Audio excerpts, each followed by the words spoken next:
नमो ज्ञानेश्वरा नमो ज्ञानेश्वरा निवृत्ती वदारा सोपानदेवा मुक्ताबाई नमो त्रिभुवन पावनी आद्यत्रयजननी देवांची जयांचे केलिया स्मरण होय सकळ विद्यांचे अधिकरण तेचे वंदो श्रीचरण श्री गुरूंचे ते नमस्कारोनी आता आरुरुक्षोर मुनेर्योगम कर्म कारणमुच्यते योगारूढश्च तस्यैव शम कारणमुच्यते। मग प्रत्याहाराचा आधाडा जो बुद्धीची याही पाया निसरडा जेथ हटिये सांडिती होडा कडे लग।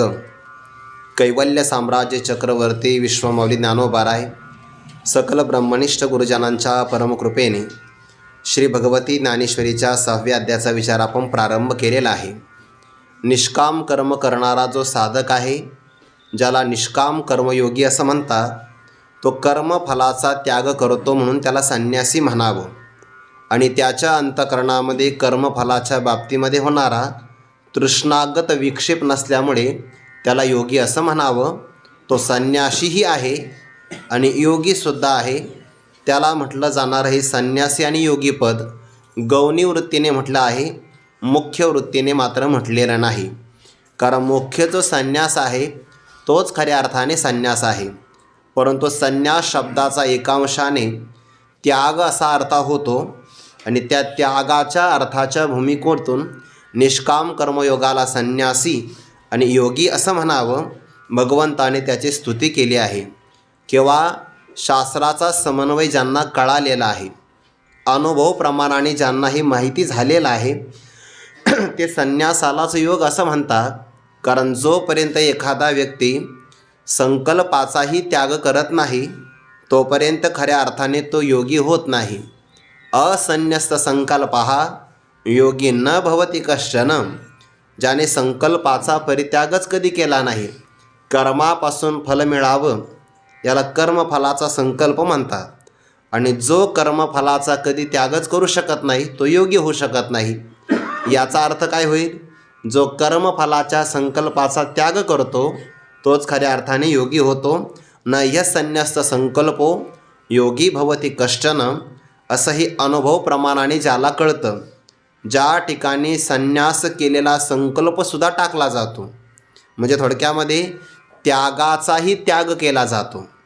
नाहीतर मी त्याग केला, मी त्याग केला, मी त्यागी आहे असा त्यागाचा अभिमान होऊ शकतो।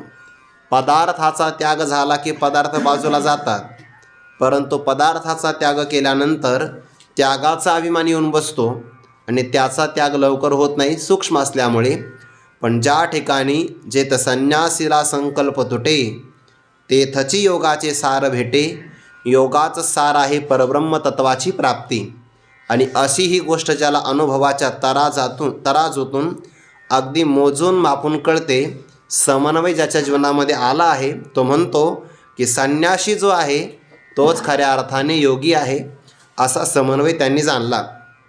मग एवढी भगवंताने निष्काम कर्मयोगाची स्तुती केली।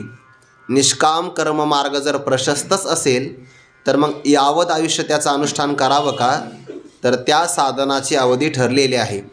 जोपर्यंत आपल्याला अंतःकरण शुद्धी नावाचा योग, ध्यान नावाचा योग, समाधी नावाचा योग किंवा ब्रह्मप्राप्ती करून देणारा ज्ञानयोग, या सर्वाला योग असं म्हणतात, त्या योगावर आरूढ होण्याची अपेक्षा असेल तर त्याने निष्काम कर्मयोगाच्या साधनेचा स्वीकार करावा।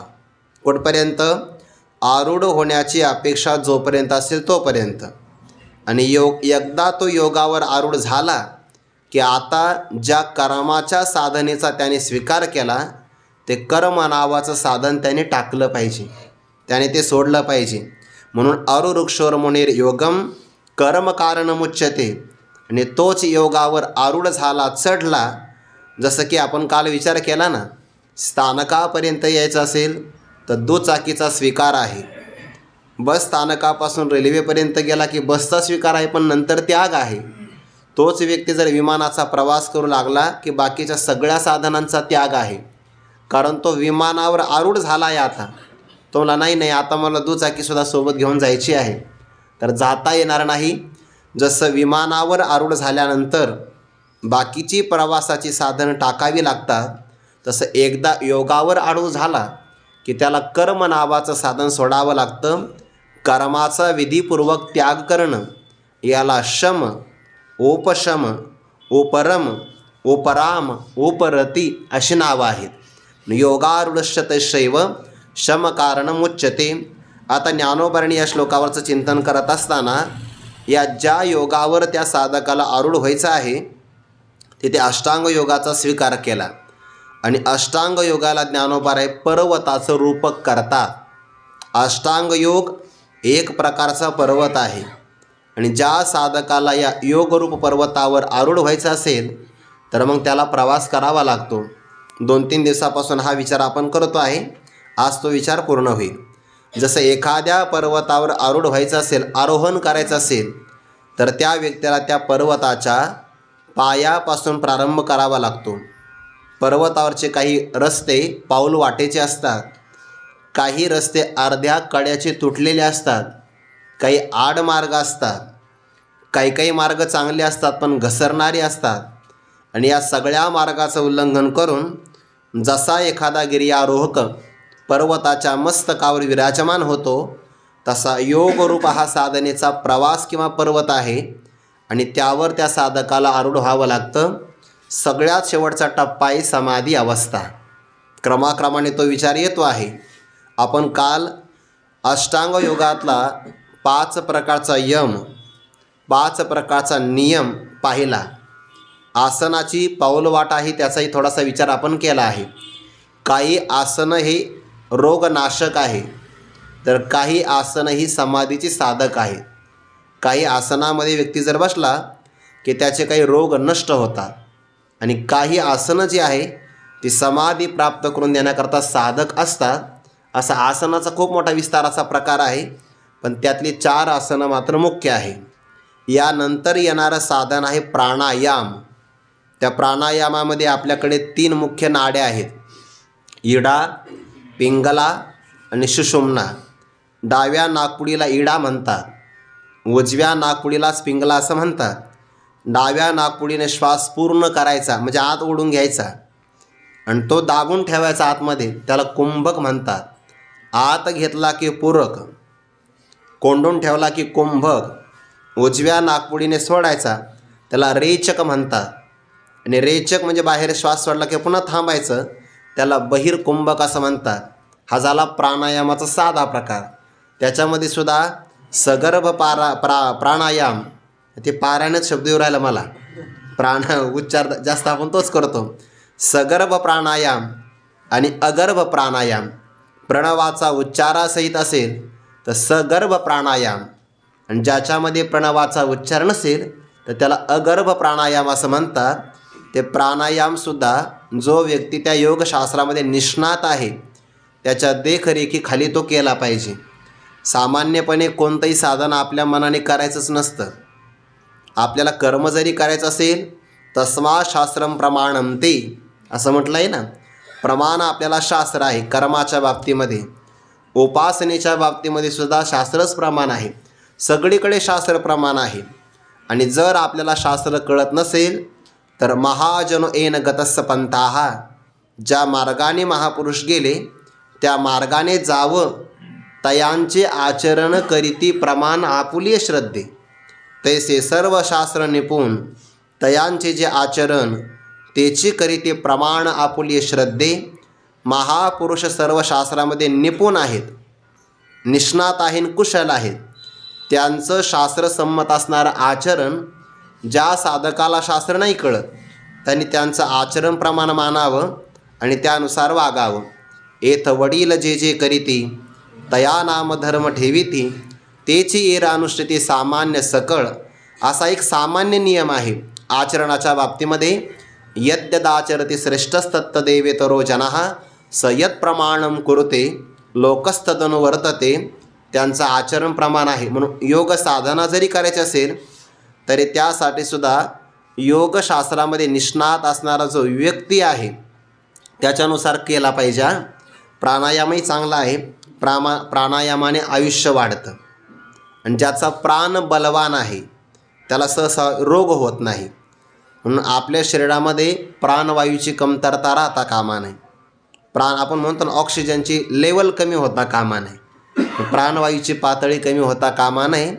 दीर्घ प्राणायाम करावा. आणि जो व्यक्ती दीर्घ प्राणायाम प्रणवाच्या उच्चाराने करतो त्याचं चंचल मन शांत होण्याकरता उपयोगाचं आहे. दीर्घम प्रणवम उच्चार्यम असं म्हटलं आहे. दीर्घ त्याची पुन्हा मात्रा ठरलेली आहे. जसे आपण एखादी चाल म्हणतो की नाही, तर त्याचा कालावधी ठरलेला आहे. किती मात्र्यातून त्याचा कालावधी, त्याला मात्रा म्हणतात. तसं प्रणवाची सुद्धा मात्रा आहे. 12 मात्रापर्यंत त्याचा उच्चार करावा. ते प्रमाणे दीर्घ आहे, त्याचा कालावधी मोठा आहे. हा झाला प्राणायामाचा विचार. तो आपण 55 होईपर्यंत काल पाहिला. येणे यमनियमाचे नितळवटे, रेगे आसनाची पाऊल वाटे, येई प्राणायामाचे ने आडकाठे. आडकाठे म्हणजे आडमार्ग किंवा आडकंठे म्हणजे काय? या योगरूप पर्वताचा जो कंठ आहे, कंठ म्हणजे अर्धा भाग आहे. यम, नियम, आसन आणि प्राणायाम चौथा अंग असल्यामुळे जवळपास त्या पर्वताचे अर्धा अंगच आहे, त्याला कंठ भाग म्हटलं आहे. आणि यानंतर आता ज्ञानोबार आहे. प्रत्याहार नावाचं जे काही साधन आहे अष्टांग योगातलं, त्या प्रत्याहाराचं 2 ओव्यामध्ये विचार करतात. इतका प्रत्याहार महत्त्वाचा आहे. ज्ञानोबार यांच्या हातवटीवर 55 क्रमांकाच्या ओळीमध्ये एकाच ओळीमध्ये 4 साधनं सांगितली. यम, नियम, आसन आणि प्राणायाम. पण प्रत्याहार मात्र असा आहे की त्या एका प्रत्याहाराकरता 2 ओव्या आहेत. एका ओवीत 4 जण आणि 2 ओव्यामध्ये 1च जण. इतका तो प्रत्याहार महत्त्वाचा आहे. प्रत्याहार कशाला म्हणतात? सर्व विषयापासून सर्व इंद्रियांना माघारी फिरवणं, आवरून धरणं, संयमन करणं, याला म्हणतात प्रत्याहार. आणि नेमका असा आहे की इंद्रियांची आवड विषयावर जास्त आहे. इंद्रियांचा स्वभाव असा आहे, या विषया वाचून काही अनेक सर्वतारम्य नाही, ऐसा स्वभावची पाही इंद्रियांचा. इंद्रियांचा स्वभाव ज्ञानेश्वरीमध्ये आला आहे. मनाचा स्वभाव चंचलम हि मन कृष्ण, प्रमाथी बलवदृढम, तस्याहम निग्रहम मन्ये, वायोरीव सुदुष्करम. अत्यंत कठीण आहे मनाचं नियमन करणं. इंद्रियांना विषयच आवडतात असं नाही.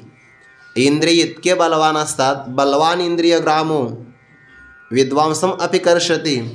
व्यासांचा श्लोक आलेला आहे तो. जैमिनी म्हणले नाही विद्वांसम ना अपिकर्षती, त्याला नाही विद्वांसम अपिकर्षती. त्यांनी तो परिचय अनुभवाला आणून दिला. बलवान आहे इंद्रिय, इतके बलवान आहे साधकाला नेमके त्रस्त करतात. इंद्रिय बलवान कसे असतात माहिती आहे का? मनाची इच्छा जरी नसेल आणि इंद्रियांनी एखादा विषय पाहिला की ते प्रमथनशील असणारे इंद्रिय मनाला सुद्धा बळजबरी घेऊन जातात. इंद्रियानी प्रमाथीनी हरंती प्रसभम मनहा. मन म्हणतो जायचं नाही, इंद्रिय म्हणतात एक 5 मिनटं जाऊन येऊ. बघा तुम्ही, एखादा व्यक्ती सकाळी 4:30 वाजता उठण्यासाठी मोबाईलचा अलार्म लावतो. 4:30 वाजता बिचारा मोबाईल प्रामाणिकपणाने आपल्याला जागं करतो. जुन्या काळात घड्याळ असायचे, अलार्माचं घड्याळ. इतकं कर्कश वाजतं ते. आता आपण याच्यामध्ये लावू शकतो विठ्ठल विठ्ठल म्हणा किंवा कोणतं तरी भजन लावू शकतो, पण ते सगळ्या घड्याळाचा एकच अलार्म ठरलेला. आणि ते जर खुर्चीवर ठेवलं असेल आणि त्या कर्कश आवाजाचा राग आला ना, तर उठणार माणसं लात मारतो त्याला. घड्याळाचा शिल बाजूला, झाकण बाजूला, घड्याळ मृत्युमुखी पडतं. दुसऱ्या दिवशी परत लावायचं. ते अलार्म लावतो की नाही आपण, 4:30 वाजता मोबाईल वाजतो आणि तेवढ्यात आपली इंद्रिय काय म्हणतात? फक्त 5 मिनटं. अनुभव आहे आपला, फक्त 5 मिनटं. 7ला 5 मिनटं कमी असताना जाग येते. मग काय जाग नाही आली की मग कुठं पाठाला येणं होतं की नाही असं? प्रमाथीनी इंद्रियानी. इंद्रिय प्रमथनशील आहे, मनाला व्याकुळ करतात आणि घेऊन येतात बघा मनाला. आणि मग त्यांच्या माघारी मन गेलं की त्या अभ्यासाच्या बाबतीमध्ये पांगळं होऊन जातं. ती संधी मन जाये, मग अभ्यासी ठोठावले ठाये, ऐसे बळकटपण आहे या इंद्रियांचे. इंद्रियांना विषय आवडतात, ते विषयाकडे मनाला सुद्धा बळजबरीनं घेऊन जातात. ज्ञानोबा म्हणतात त्या विषयापासून इंद्रियांना आवरताना विराग असणाऱ्या वीर पुरुषाला सुद्धा फार कष्ट पडतात. त्याच्याकरिता ज्ञानोबा काही उदाहरण देतात. का सारसाही विघडता, होय ओहावणी वत्स काढिता, ना भनंग दवडिता, भानेवरुणी माये पडोनी बाळक, काळे नेते एकुलत एक, होय का उदक तुटता मीना, तैसे विषयांचे घर, इंद्रिया सांडिता थोर, युगांत होय ते वीर विराग साहती. या 3 ओव्यामध्ये ज्ञानोबाऱ्यांनी याच्यातलं काठिण्य सांगितलं आहे बरं. अशक्य प्राय गोष्ट नाही सांगितली. कठीण आहे पण अशक्य मात्र अजिबात नाही. जर अशक्य असतं तर मग सांगितलं नसतं. हा ते ज्ञानाच्या बाबतीमध्ये जे व्रताचरणे कर्कशे, विवेक श्रवणे खरपुषे, करिता जाती भोकसे बुद्ध्यादिकांचे, साधक व्याकुळ होतो. सर्वात पहिला प्रवास आहे इंद्रियांना विषयापासून आवरण. म्हणून आधी साधन चतुष्टयामध्ये जेव्हा त्या अधिकाऱ्याचं वर्णन केलं ना विचारसागरामध्ये, ज्याने या जन्मी किंवा पूर्वजन्मी निष्काम कर्म उपासना याद्वारे अंतकरणातली पापवासना म्हणजे मल, अंतकरणातलं चांचल्य म्हणजे विक्षेप घालवला आहे. फक्त आत्मस्वरूपाचं तेवढं आवरण शिल्लक आहे. आणि ते आवरण भंग करण्यासाठी जो साधन चतुष्टयाने संपन्न, तो या ग्रंथाचा अधिकारी म्हणावा. इथून सुरू झालं. मग अधिकारी, विषय, प्रयोजन, संबंध याला अनुबंध चतुष्टय म्हणतात. अनुबंध चतुष्टय वेगळा आणि साधन चतुष्टय वेगळं.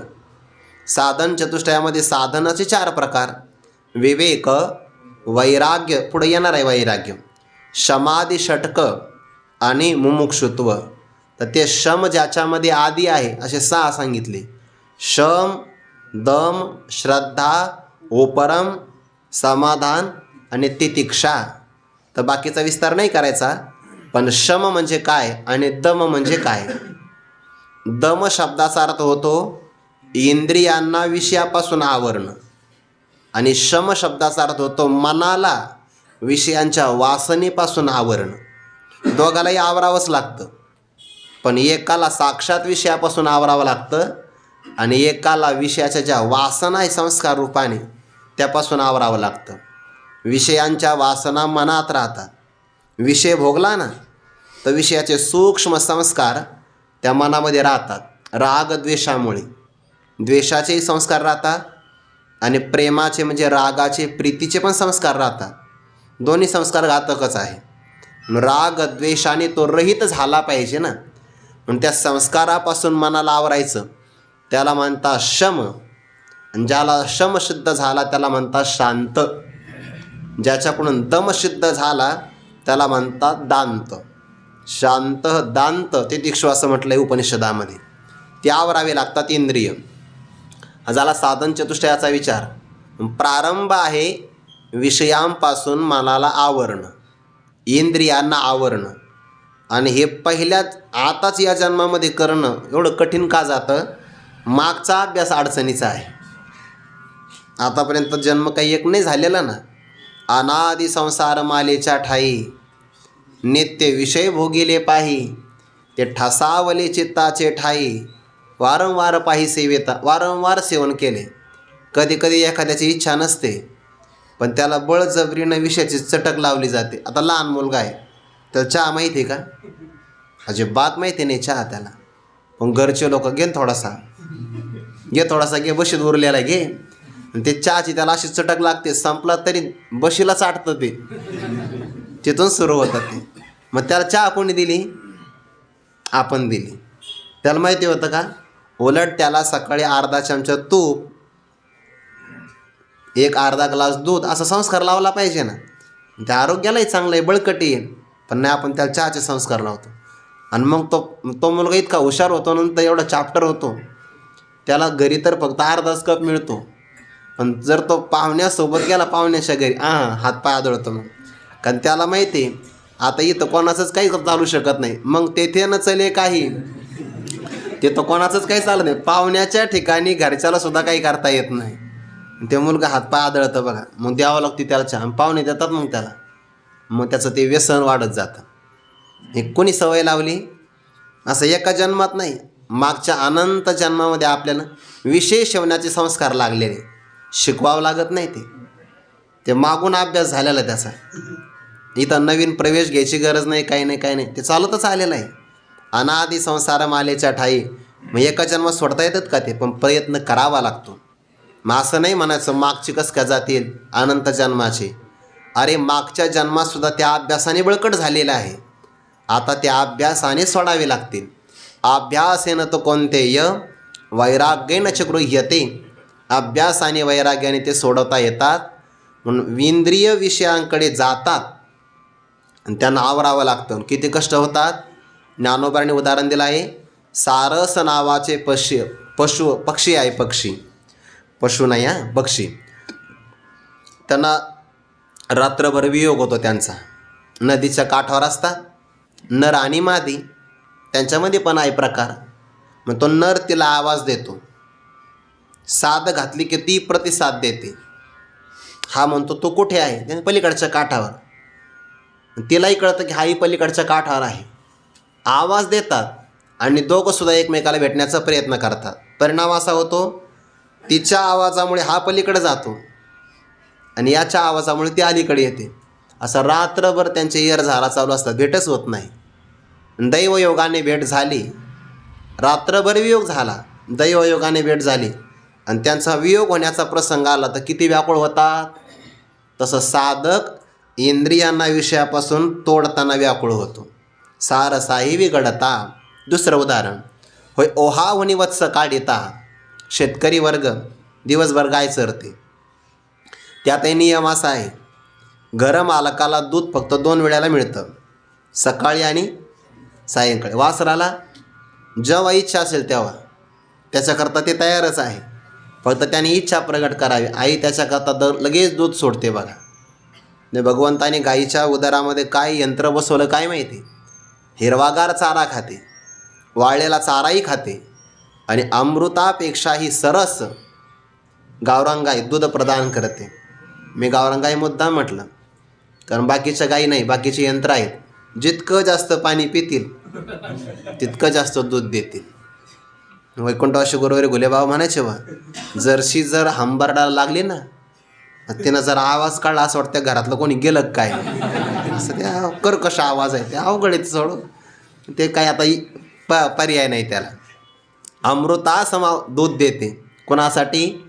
वासरासाठी. पण काही काही गायी पाना चोरतात त्या. तुम्हाला जास्त माहिती असेल. ते दूध काढतात ना, दररोज सेवा करतात गायीची चांगल्या प्रकारे. तिथं गेलं तरी गायीचं आपलं समाधान होतं गायी पाहिल्यानंतर, एकदम छान. मग ते शेतकरी चाणाक्ष असतात, वासराला पुढं करतात, वासराला सोडतात. प्रेम आहे ते पाण्यासारखं. जेव्हा गाईचं वासरू गाईच्या स्तनाला लागून दूध पितं आणि गाय जेव्हा आपल्या जिभेनं त्याला चाटते ना, हे दृश्य पाहणंसुद्धा खूप आनंददायक आहे. ते पाहण्यासाठी गावाकडे जावं लागतं. चित्रात नाही पाहता येत ते, त्याचा आनंद इथं नाही. ते मस्त गोठ्यामध्ये पाहता येतं. मग ते काय अवतान याचे लागता झटे, त्याने अधिकची पाना फोटे, रोषे प्रेमधून वटे पडियंत याचेने. पानाही सर्वांगातून सोडते, वरून साठते सुद्धा. पण तिच्या काशीत दूध आलं, शेतकरी बळाचा वापर करतो आणि त्या बिचाऱ्या वासराला त्या वात्सल्य प्रेमापासून बाजूला काढतो. वासुर आशीर्वाद देत असेल ना, गुरुवारीवर तेव्हा सांगतात आशीर्वाद देत असेल ते, अरे या आईने माझ्याकरता दूध दिलं आहे, माझं तर पोट भरू दे. मग त्याला जे स्तनापासून काढल्यानंतर जे कष्ट होतात ना वासराला, तसे साधकाला कष्ट होतात. ना भनंग दवडिता भान यावरून. एखादा भिकारी व्यक्ती 7 दिवसाचा उपवास, पाठीमागे आलते बघा ते उपवास, राधाष्टमी, गुरुवार, शुक्रवारी दशमी, शनिवारी एकादशी, रविवारी द्वादशी, सोमवार वामन जयंती. 7 आले बघा, बरोबर सांगता आली मला ते क्रमाने. असे 7 उपवास आले का मागं एक, असा 7 दिवसाचा उपवासी. त्याला पंचपक्वानाचं नुसता एखाद्या धर्मशाळेत धूर निघाला तरी काय माणसं मधुकरी बंद ठेवतात, कारण तिथं आज जेवण आहे. असा एखादा व्यक्ती ज्या वेळेला गेला, पात्रावरून त्याला उठवलं, काय वाटत असेल? बनांग दवडिता भान यावरून. तिसरं उदाहरण. हे सगळी उदाहरणं सरस आहे एकापेक्षा एका. पुढचं उदाहरण, माये पुढोनी बाळक काळे नेता एकुलते. एकुलता एक मुलगा आहे आणि आईच्या समोर नेला काळाने उचलून. काय वाटत असेल? वयाच्या शेवटी मिळाला होता, वयाच्या 9 आयासाने प्राप्त झाला आणि काळाने अलगद उचलून नेला आपल्यापुढून. किती दुःख होत असेल आईला. हे फक्त आईला कळू शकता, बाकी कोणालाच कळणार नाही. याच्यावर व्याख्यानं करणारे रडतील, पण व्याख्यान झाल्यावर ते उड्या मारतील पुन्हा नारळ घेऊन. त्यांना काही उपयोग नाही. ते व्याख्यान करण्यात काही नाही. ते रडायला काय लागतं? फक्त वातावरण तयार झालं की कोणी रडतं, तसं काही नाही. पण जी आई आहे तिला हे कळू शकतं ना, बाकी कोणालाही कळणार नाही ते. कारण जो तो काल परवा कोणतरी म्हणलं काही माणसं रडतात म्हणजे रडतात. इतकी भक्ती का तुझी म्हणे, प्रत्येक कीर्तनातच रडतो तू. असं माई पडोनी बाळ काळे नेता एकुलते एक. अवघड गोष्ट आहे. पण आईचे अश्रू थांबतात. होय का उदक तुटता मीना, पाण्यापासून मासा बाजूला केला. 1 तासभर जिवंत राहतो का? नाही. फक्त पाणी बाजूला झालं की लगेच तो प्राण सोडतो की नाही. उदाहरणं कशाकरिता सांगितले? तैसे विषयांचे घर इंद्रिया सांडिता थोर. युगांत होय वीर विराग साथ. युगांत होतो प्रळय काळाप्रमाणे. पण वीर पुरुषाला मात्र आत्मप्राप्ती करायची ना, मग तो सहन करतो बघा. आणि सहन करण्याला तितिक्षा म्हणतात. तितिक्षा 6व्या अध्यायातली ओवी या बाबतीमध्ये. इंद्रिय ग्रामोनी निघाला, आस्थेच्या वाटा लागला, आत्मसिद्धीच्या पुढीला नगरा यावया. इंद्रियांच्या गावातून तो निघालेला आहे. आता तो मागं पाहत नाही. इंद्रिय त्याला आकृष्ट करतात, विषय त्याच्या समोर येतात. आणि येतात विषय कोणते कोणते? तया महेंद्रादिपदे करिताती वाटवदे आणि रिद्धिसिद्धीचे द्वंद्वे पडवणे ठाते.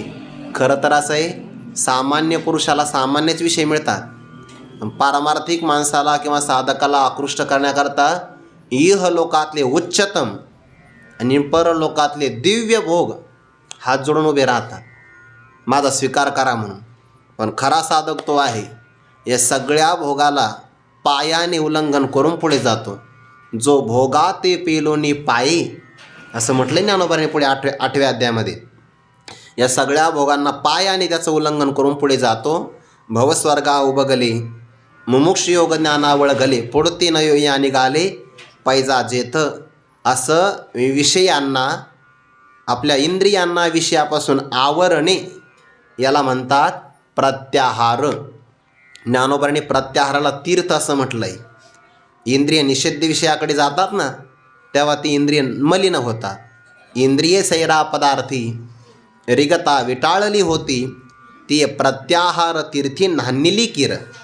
प्रत्याहाराच्या तीर्थात त्या सगळ्या इंद्रियांना तो स्नान करून पवित्र करतो, आवरतो. आपण गाडी वापरतो ना 4 चाकी, तर ते गाडी वेगामध्ये किती पळते याला महत्त्व नाही.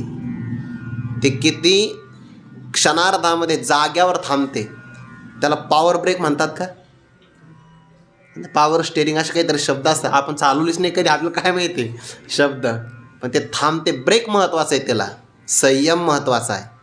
तसं आपण बलवान किती या बाबतीमध्ये, विषयांपासून आपल्या मनाला इंद्रियाला किती आवरू शकतो. संयमी जीवन महत्त्वाचं आहे. वैराग्याची पुढंच इथे उभी. वैराग्याचे आधारे जिशी विषय दौडोनी बाहेरी शरीरी एकंदरे केले मन. ते संयमित झालं की नाही तर सामर्थ्य निर्माण होतं. तुम्ही कोणताही संयम करा, वाणीचा संयम करा, वाणीमध्ये सिद्धता येते. अनंत वाचाळी साधकाचं लक्षण नाही. बोलू नाही जास्त, नये बोलो फार. बैसोजानामध्ये सावधान बुद्धी इंद्रिय दमी. गोड अभंग येतो तुकोबाराचा. निर्वाहा पुरते अन्नाच्छादन वाचले पाहिजे. हा एक अभंग. साधकाची दशा उदास असावी. गोड अभंग आहे सगळे. काळ सारावा चिंतने. अभंग सांगण्यासाठी नाही आहे, हे आपल्यासाठी अभंग आहे. नये बोलो फार बैसोजनामध्ये सावधान बुद्धी इंद्रिय दमी. मग तुम्ही पाहण्याचं संयमन केलं, शक्ती येते. बोलण्याचा संयम केला, वाणीमध्ये सिद्धता येते. उदाहरण आहे आपलं. आपण अन्न शिजवतो ना, जर ती वाफ आपण कोंडून ठेवली तर रेल्वेचं इंजन चालतं त्यापासून. कशापासून? वाफेपासून. पण ते वाफ कोंडून ठेवली तर नाहीतर मग ते झाकण जर मोकळं असेल तर मग काही नाही. पातेल्यावर झाकण नसेल तर काही नाही. किंवा आता हल्लीच्या काळात ते कुकर आलं, तसं ते चांगलं नाहीच आहे. ते ॲल्युमिनियमचं काही एवढं फार चांगलं नाही आरोग्याला. ज्या पदार्थाला जितका जास्त वेळ लागतो तितके ते पदार्थ घटक वाढतात. मातीचं भांडं आहे, वेळ घेतं ते, पण चव लाजवाब. करून बघा तुम्ही. मातीचं भांडं मी वापरतो म्हणून सांगितलं तुम्हाला. दररोज वापरलंही पाहिजे. आपले ते स्वदेशी स्वाभिमान असावा. पण त्या कुकरमध्ये वरती शिट्टी असते. आता ज्याने ते तयार केलं ना, त्याने वाफ एका विशिष्ट ताकदीपर्यंत जाण्यासाठी त्याच्यावर शिट्टी ठेवली. हे ते तयार करणाऱ्याने केलं. माता भगिनीने पुढचा शोध लावला. त्या शिट्टीवर ते पक्कड ठेवतात, वजन ठेवतात. वजन कुठून शोध काढला काय माहिती. म्हणजे वाफ जाण्यासाठी आता ते शिट्टीचं जे वजन आहे ते वाफवर लोटते. नाही तसं नाही, झाकण ठेवणार त्याच्यावर, पुन्हा वजनदार काही तर ठेवणार. आणि मग ते काय पत्रा फोडून वरती जातं. ते कोंडून ठेवलं की त्याच्यामध्ये शक्ती तयार होते. धरणातलं पाणी आहे, कोंडून ठेवलं ना वीज तयार होते. तसं संयमित जीवन असेल, सामर्थ्य तयार होतं. त्याला प्रत्याहार महत्त्वाचा आहे. त्यानुसार त्याचा उल्लेख करता. प्रत्याहारापासून आता बरंच विस्तार झाला, मलाही आवरावं लागेल प्रत्याहार. व्याख्यान आवरावं लागेल ना यावर. म्हणजे मनाच्या महाद्वारे प्रत्याहाराच्या ठाणांतरी यमदम शरीरी जागवी. मनाच्या महादरवाजामध्ये प्रत्याहाराची चौकी आहे. आणि त्या चौकीमध्ये यम दम शम या असणाऱ्या पहारेकऱ्यांना तो रात्रंदिवस जागवितो. रूपक केला ज्ञानोबाने. प्रत्याहाराची चौकी आहे, मनाच्या महाद्वारातच लावलेली आहे. मग त्यापासून इंद्रिय विषयाला जाऊ देत नाही, बाहेर येऊन देत नाही. इतका तो सतर्क असतो. 13व्या अध्यायातली नव्हती, 13व्या अध्यायातली आत्मविनिग्रह या पदावर. विषया जातांचा वारा वाजो निदेजेंद्रियद्वारा वा ये बांधोनी प्रत्याहारा हाती ओपी. विषय जात म्हणजे समूह. विषय जातांचा वारा इंद्रियांच्या दरवाजामध्ये लागू देत नाही. सगळे इंद्रिय बांधतो, प्रत्याहाराच्या हातात देऊन टाकतो, सांभाळतो. हे सगळे असं तो साधक करतो. मग प्रत्याहाराचा आधाडा जो, आता हा प्रत्याहाराचा सांगितला आपण अर्थ. आधाडा म्हणजे हा अर्धा तुटलेला एक प्रकारचा कडा आहे. किंवा आधाडा शब्दाचा एक अर्थ केला आहे मध्य भाग आहे. आधाडा मग अर्धा भाग. आपण म्हणतो ना आधा, हिंदीतला शब्द आहे आधा, मराठीतला अर्धा. ते प्रत्याहाराचा आधाडा. प्रत्याहार हा या योग मार्गाचा अर्धा भाग आहे किंवा मध्य भाग आहे. आणि तो कसा आहे म्हणे, जो बुद्धीच्याही पाया निसरडा. बुद्धीच्याही पावलाला चालण्यासाठी घसरण्याजोगा आहे. म्हणजे काय, बऱ्याचदा इथे बुद्धीसुद्धा घसरू शकते चालू लागली तर. सामान्य मनुष्याचं मन घसरेल यात नवल काय, इंद्रिय घसरतील यात नवल काय, पाय घसरेल यात नवल काय. बुद्धीचे पाय घसरतात. म्हणजे बऱ्याचदा चांगल्याची बुद्धीसुद्धा विषयांपासून इंद्रियांना आवरत असताना घसरते, लक्षातच येत नाही. पण ते एका महापुरुषाला विचारलं होतं ना, किंवा तुम्ही साधू आहात का. एका बालिकेने विचारलं, 5-6 वर्षाच्या मुलीने, तुम्ही साधू आहे. त्याने बाई तुला मी नंतर सांगेल, बाळा तुला नंतर उत्तर देईल, पुढच्या वर्षाने उत्तर देईल. असं करता करता ती मुलगी उपवर झाली. त्याने सांगितलं, महाराज आता माझं लग्न ठरलं आहे, आता ताई सांगा तुम्ही साधू आहात का. ते नाही, तुझं लग्न झाल्यानंतर सांगेल. लग्न झालं, आपत्तीही प्राप्त झालं, इकडं महात्म्याचं वय झालं आणि अंतिम काळातले काही क्षण जवळ आले. आणि मग त्या महात्म्याने त्या मुलीला निरोप पाठवला, कारण तिचं आणि महात्म्याचा आश्रम, तिचं घर जवळजवळ होतं. निरोप पाठवला आणि ती मुलगी तर लहान वयात तिने प्रश्न विचारला होता. आता ज्या वयात तिने प्रश्न विचारला त्या वयाची तिला मुलगी प्राप्त झाली. आणि मग महात्म्याने सांगितलं, मी तुला आता उत्तर देतो. म्हणजे प्रश्न काय विचारला, तुम्ही साधू आहात का. म्हणे हो मी खरा साधू आहे. म्हणजे एवढं उत्तर द्यायला एवढा आयुष्याचा कालावधी म्हणे सांगता येत नाही. मी जर तुला म्हटलं असतो मी साधू आहे, न जाणो जर माझ्या जीवनामध्ये एखादी चूक घडली असते तर माझ्या साधुत्वाला उणीव आली असते. मी आयुष्यभर माझ्या जीवनाचं जतन केलं आणि अंतिम काळामध्ये मी आता सांगू शकतो की मी साधू आहे. जो बुद्धीच्याही पायाने सरडा. प्रत्याहाराचा मध्यभाग असा आहे, म्हणजे इंद्रियांना विषयापासून आवरणं हे साधन असं आहे की जिथं बऱ्याचदा बुद्धीसुद्धा घसरू शकते अंतिम काळामध्ये. म्हणून सतत सावध राहावं लागतं. जो सतत सावध आहे तोच साधक आहे. जो बुद्धीच्याही पाया निसरडा, जेत हटिये सांडिती होडा कडे लग. कारण प्रसंग फार महत्त्वाचे. ते असं म्हणतात की मदन पाश घेऊन चालला. पाश, मदन म्हणजे कामदेव. असं पाश घेऊन चालला.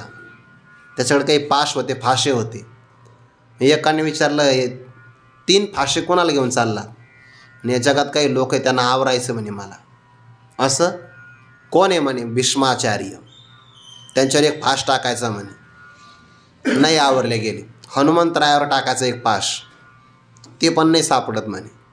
म्हणे एक फाश भगवान श्रीकृष्णावर टाकायचा, त्याच्यात तेही सापडले नाही. म्हणे मग 3च फाश आहे का तुमच्याकडं? म्हणे हो 3च आहे. हे 3 लयच बलवान आहे. म्हणे मग माझ्यासाठी पाश काय लागतो तुम्हाला? माझ्या अंगावरचा नुसता वारा लागला तरी तुम्ही पडू शकता म्हणे. जो बुद्धीच्याही पाया निसरडा, जेत हटिये सांडिती होडा कडे लग. पुराणामध्ये खूप मोठ्या कथा आलेल्या या बाबतीमध्ये, खूप मोठ्या कथा या बाबतीमध्ये. या ज्या पुराणात कथा आल्या त्या ज्यांच्या जीवनामध्ये घडल्या त्यांच्या जीवनातली उणीव नाही पाहिजे. आपण त्यातून एक बोध घ्यायचा की इतक्या उच्चतम अवस्थेला गेल्यानंतर सुद्धा व्यक्ती काही कारणास्तव घसरू शकतो. हा बोध घ्यायचा. आपण सावध राहायचं. आपण असं नाही म्हणत बघा ना किती मोठे झाले ते, पण तेही घसरले. आपलं पाहा ना. आपलं तर काय साधना करता करता नुसतं आठवण जरी झाली तरी श्लोक पुढचं आठवत नाही. नुसते आठवण जरी झाली. एखादा व्यक्ती समजा पूजा करत असेल आणि ते कोण चहाला उकळी जरी आली तर ज्ञानदेवाप्रमाणे आत्महानिदान सुटतं, ज्ञानदेवाप्रमाणे निवृत्तीदेवी ज्ञान. जो बुद्धीच्याही पाया निसरडा, जेत हटिये सांडिती होडा कडे लग. ज्या ठिकाणी हटिये म्हणजे हठयोगी सुद्धा न जाणो आपला कडे लोट होईल यासाठी इथले पैज सोडतात. म्हणजे त्रस्त होतात, थकतात, निर्बळ होऊन जातात. आपण जी पैज घेतली ना, भवस्वर्गा उबगले मोक्ष योग ज्ञानावळ घले पुढती नयो निघाले पैजा जेथ.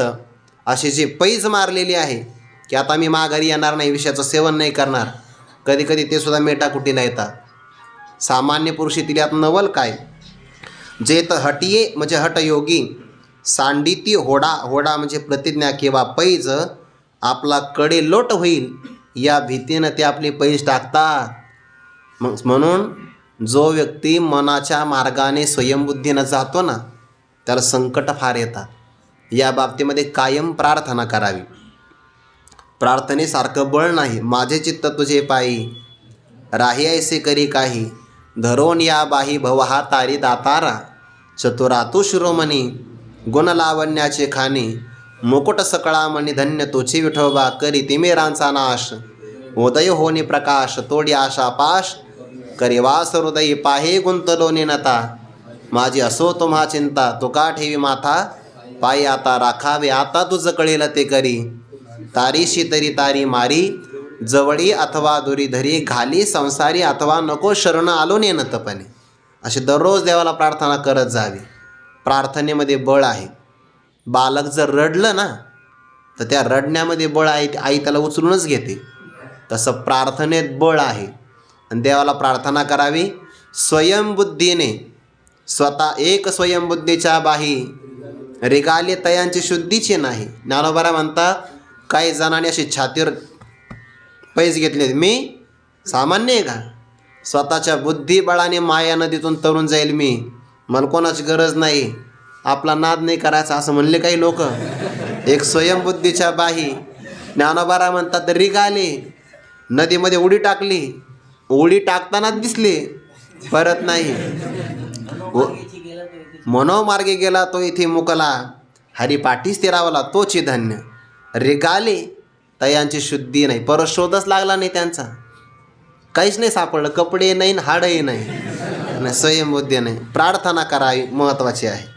जे तर हटिये सांडी ते मारुती बाबा त्याकरता एक उदाहरण सांगत असतात बघा 12व्या अध्यायामध्ये. एक मार्जार न्याय आहे आणि एक पुन्हा तो कोणता आहे, मरकटी न्याय आणि मार्जरी न्याय असं न्याय आहे. उदाहरण आहे. त्या दोन्ही पण मांजरीलाही पिलंच होतात. मरकटी म्हणजे वानरी, तिलाही पिलं होतात की नाही, पण फरक आहे त्यामध्ये. ते मांजर जे असते ना ते तीक्ष्ण असते बघा, त्याला वास येतो. आणि मांजर घरात आहे असं नुसतं कळालं, उंदराचे टाप नाही घरात पाऊल ठेवायचे, त्यांनाही कळतं इथं मांजर आहे म्हणून. दोघाला योग यांच्या खोना कळतं दोघाला. मांजरीलाही कळते आणि उंदरालाही कळते, येत नाही बघा ते एक असता. त्या मरकटीला पिलू प्राप्त होतं. या झाडाहून त्या झाडावर ती उड्या मारते, पण त्यात नियम असा आहे, त्या पिलाची जबाबदारी आहे आईला पकडून ठेवायची. मग त्याने पोटाला कवटाळायचं, ते मरकटी उड्या मारत राहते इकडे तिकडे, ते लक्ष नाही देत. पिलू पडलं तर ते उचलत नाही. तसं जो योगी आहे ना त्याला स्वतःच्या बळाने ते साधना करावी लागते, त्याला साह्य नाही मिळत. पण भक्ती मार्गामध्ये मांजरीप्रमाणे आहे. त्या पिलाला डोळे नाही फुटत, त्याचे उघडत नाही लवकर. मग आता जी उंदराचं ऑपरेशन करते दातानी, इतके तीक्ष्ण दात आहे तिचे, आणि त्याच दाताने ज्यांचे अजून डोळे नाही उघडले, ज्यांची कोवळी त्वचा आहे, त्या पिलाच्या मानेला धरते मांजर, मानेला, दुसरीकडे नाही, मानेला धरते आणि उचलून या घरातून त्या घरात नेते. आमच्या आश्रमामध्ये एक डेरा होता मातीचा, ती खोली रिकामीच होती. आता ते उन्हाळ्याचे दिवस संपल्यामुळे डेरा आतमध्ये ठेवून द्याला पावसाळ्यामध्ये. तर एका मांजरीनं आपले पिलं त्या डेऱ्यात ठेवले. तिला माहिती आहे माती आणि गरम आहे, आणि तिला हे सुद्धा माहिती आहे इथे सगळे शाकाहारी आहे, काही भीती नाही. मांजरीला ते कळालं होतं ना, त्याच्यामुळे तिनं आश्रमात ठेवले ते पिलं. पण या घरातून त्या घरात पै मोहाचे सांगडे, लासी पिली धरी तोंडे, तिथं दातांचे आगरडे लागतीच आहे की कसे लागतात, मऊ लागतात. तसं भक्तीच्या मार्गामध्ये देव मांजरीच्या पिल्याप्रमाणे सांभाळ करतो, म्हणून प्रार्थना करावी. मग इतका जर हा कठीण मार्ग आहे प्रत्याहार, तर कधी साध्य होईल, तरी अभ्यासाचे नि बळे, प्रत्याहारी निराळे, नखी लागेल ढाळे ढाळे वैराग्याची. प्रत्याहाराचा मार्ग जरी कठीण असेल तरीसुद्धा वारंवार एखादी गोष्ट करणं त्याला अभ्यास म्हणतात. अभ्यासाचे नि बळे, एका गती अंतराळे, व्यार्ग सर्प पांजळे केले की विष की आहारी पडे, समुद्री पाय वाट जोडे की वाघ ब्रह्म थोकळे अभ्यास केले, म्हणून अभ्यासाचे काही सर्वथा दुष्कर नाही आलागे माझ्या ठाई, अभ्यासे मिळ. वारंवार प्रयत्न केला ना इंद्रियांना आवरण्याचा, इंद्रिय ताब्यात येतात. आणि आपुली आपण पया, जरी इंद्रिय ती आया, तरी अधिक काही धनंजया सार्थक असे मनुष्य सुखी राहू शकतो. फक्त त्याचे इंद्रिय त्याचं मन त्याच्या ताब्यात पाहिजे. नाही कने ते कानाची वाळी, न पाहणे ते दिठीची गाळी, अवाच्य ते टाळी जिभची गा. याला अभ्यास करावा लागेल. आणि असा अभ्यास करता करता प्रत्याहारी निराळी, निराळी म्हणजे ज्याचा आधार मिळत नाही, निरालंब म्हणतात त्याला, ज्याचं आलंबन घेता येत नाही, अशा आलंबरहित असणाऱ्या सुद्धा प्रत्याहाराच्या ठिकाणी हळूहळू जर अभ्यास केला तर वैराग्याची ढाळे ढाळे नक्की लागेल. जसा पर्वतावर चढणारा व्यक्ती ना त्याला कसा आधार लागत नाही, पण तो एखादी कपार पाहतो आणि त्या कपारीमध्ये नख ठेवण्याएवढा पुरता जरी आधार मिळाला ना त्याला, तर तेवढ्या आधाराने तो पर्वत चढू शकतो. तसं वैराग्याचं नख लागणं म्हणजे नख ठेवण्या एवढी पुरती जागा मिळाली, ते नखी लागेल ढाळे ढाळे वैराग्याची. हळूहळू का होईना अभ्यास केला तर विरक्तीचा, वैराग्याचा, इहलोकापासून तर सत्यलोकापर्यंत अनुकूल मानलेल्या भोगाच्या त्यागाच्या इच्छेला वैराग्य असं म्हणतात. आणि प्रत्याहाराचा अभ्यास केला तर त्या पुरुषाला वैराग्याचं साह्य मिळतं. आणि असं वैराग्याचं हळूहळू का होईना नख ठेवण्यापुरती जरी रूपक आहे ना हे, नखी लागेल ढाळे ढाळे वैराग्याची, हा झाला प्रत्याहाराचा विचार. प्रत्याहार, त्याच्यानंतर पुढे येतोय धारणा. अद्वितीय वस्तूच्या ठिकाणी म्हणजे परमात्मा वस्तूच्या ठिकाणी अंतःकरणाची स्थिती करणं, स्थिरता ठेवणं, विषयाकडे जाऊ न देणं, याला धारणा म्हणतात.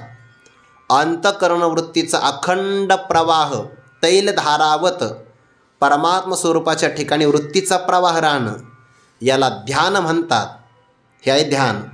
आणि अखंड ब्रह्माकार वृत्ती राहणं, व्युत्थान संस्काराचा निरोध होऊन, तिरस्कार होऊन निरोध संस्काराचा जो परिणाम होणं, याला समाधी म्हणतात.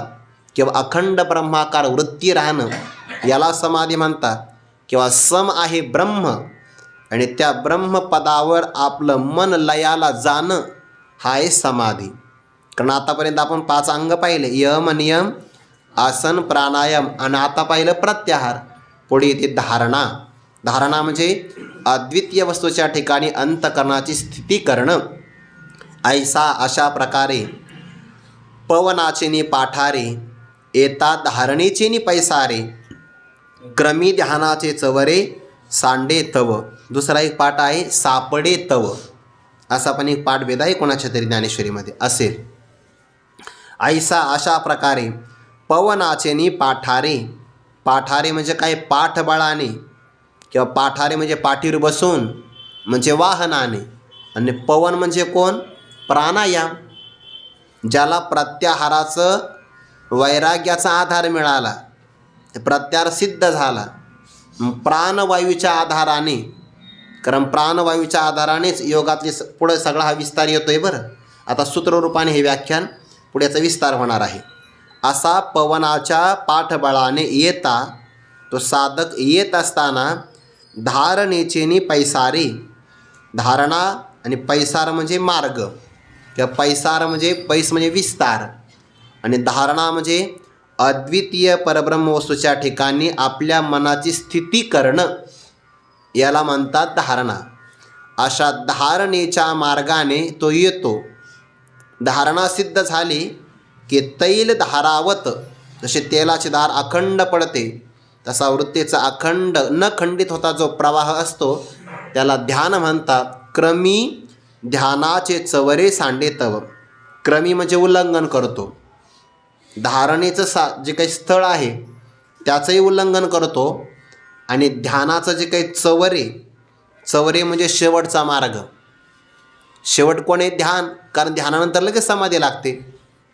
विचारसागरामध्ये पण म्हटलं आहे बघा, अनात्माकार वृत्तीचा परित्याग करणं, सदैव आत्माकार वृत्ती ठेवणं, याला निधिध्यासन म्हणतात. आणि निधिध्यासनानेच मोक्ष मिळतो. खरं निधिध्यासनाच्या परिपक्व अवस्थेला समाधी म्हणतात. म्हणून चवरे म्हणत असताना शेवटचं ध्यान. यम, नियम, आसन, प्राणायाम, प्रत्याहार, धारणा, ध्यान आणि समाधी. समाधी तर स्वरूपस्थिती आहे, आणि तिच्या जवळ असणारं साधनेतलं शेवटचं अंग ध्यानाचं आहे. तैल धारावत अखंड वृत्तीचा प्रवाह, याला म्हणतात ध्यान. तत्र प्रत्येकतानता ध्यानम. आणि असं ध्यानाचं शेवटचा जो मार्ग आहे ना, तोही जेव्हा सांडे, त्याही असणाऱ्या स्थळाला तो मागं टाकतो. हा झाला सांडे पदाचा अर्थ. आणि क्रमी ध्यानाचे चवरे सापडे तव. सापडे पाठ भेद घेतला तर ध्यानाचा शेवटचा मुक्काम त्या साधकाला सापडतो, हस्तगत होतो, आणि इथपर्यंत तो आला की मग आता पुढे समाधी अवस्था आहे. कशी? मग तया मार्गाची धाव, पुरेल प्रवृत्तीचे हाव, जेत साध्य साधना खेव समरसे होय, जेत पुढील पैस पारुखे, मागील स्मरावे ते ठाके, ऐसिये सरिसिय भूमिके समाधी राहे. समाधीचं 2 ओव्यामध्ये वर्णन केलं. येणे उपाय योगारूढ, जो निरवधी झाला प्रौढ, तयाच या चिन्हाचा निवाड सांगेन ऐके. ही ओवी पुढच्या विषयासाठी आहे. मग म्हणजे केव्हा? धारणेचा विस्तार झाला, ध्यानाचा शेवटचा मुक्कामही हस्तगत केला. आता हे ओव्या सांगायला सोपे, एका पाठात येऊ शकतात, पण याला जाण्यासाठी अख्खं आयुष्य जाऊ शकतं. ध्यानाचा शेवटचा मुक्काम त्याने गाठला आणि तोही मागं टाकला. त्यानंतर मग तया मार्गाची धाव. धाव म्हणजे चालणं. हा यम नियमाचा अष्टांग योगाचा जो काही मार्ग 10 आहे, याचं चालणं थांबतं. पुरेल प्रवृत्तीचे हाव म्हणजे इच्छा, आपल्या अंतकरणामध्ये विशिष्ट फलाच्या प्राप्तीची जी वृत्ती असते त्याला प्रवृत्ती असं म्हणतात. त्या प्रवृत्तीची हावसुद्धा संपते आणि जिथं गेल्यानंतर साध्य असणारं परब्रह्म आणि त्याच्या प्राप्तीसाठी आपण जी साधना करतो, साध्य साधना समरसे खेव होय. समरसे म्हणजे ऐक्यामध्ये किंवा परब्रह्माच्या आनंदाच्या ऐक्यात, त्याला समरस म्हणतात. या समरसतेमध्ये साधनही साधन रूपाने राहत नाही आणि साध्य असणारं परब्रह्मसुद्धा साध्य रूपाने राहत नाही. का? कारण ते साधन निरपेक्ष आहे ना. साधनाने जे प्राप्त होतं आपण त्याला साध्य म्हणू शकतो, पण साध्य म्हणण्याकरता सापेक्ष साधन असावं लागतं. पण जेव्हा साधनच निघून जातं ना, तेव्हा साधन निरपेक्ष त्याला साध्य असं नाव येत नाही. उदाहरणार्थ आपण ते बऱ्याचदा उदाहरण पाहिलं, एखादी स्त्री जर मृत्यू पावली तर ती एकटी जात नाही, ज्याच्यासोबत लग्न झालं त्याचा पतीपणा पण घेऊन जाते ती. आता ते पतीपणा सापेक्ष आला होता पत्नीच्या, जेव्हा पत्नीच जाते तेव्हा ती पतीपणालाही घेऊन जाते.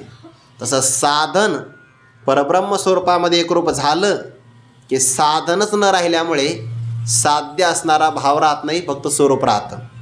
जेत साध्य साधना खेव समरसे होय. आणि ही प्राप्ती झाली की जेत पुढील पैस पारुखे, पुढचं पैस म्हणजे पाऊल, पुढे चालण्याचं. आता काही चालायचं नाही, आता साधना करायची गरज नाही.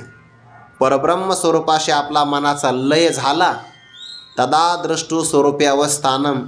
ही अवस्था योगाने एकदा प्राप्त झाली की आता पुढं काही प्राप्तव्य राहत नाही. त्यामुळे पुढील पैस पारुखे, मागील स्मारावे ते ठाके, मागची काही आठवण ठेवावी असंही सगळं बंद पडून जातं.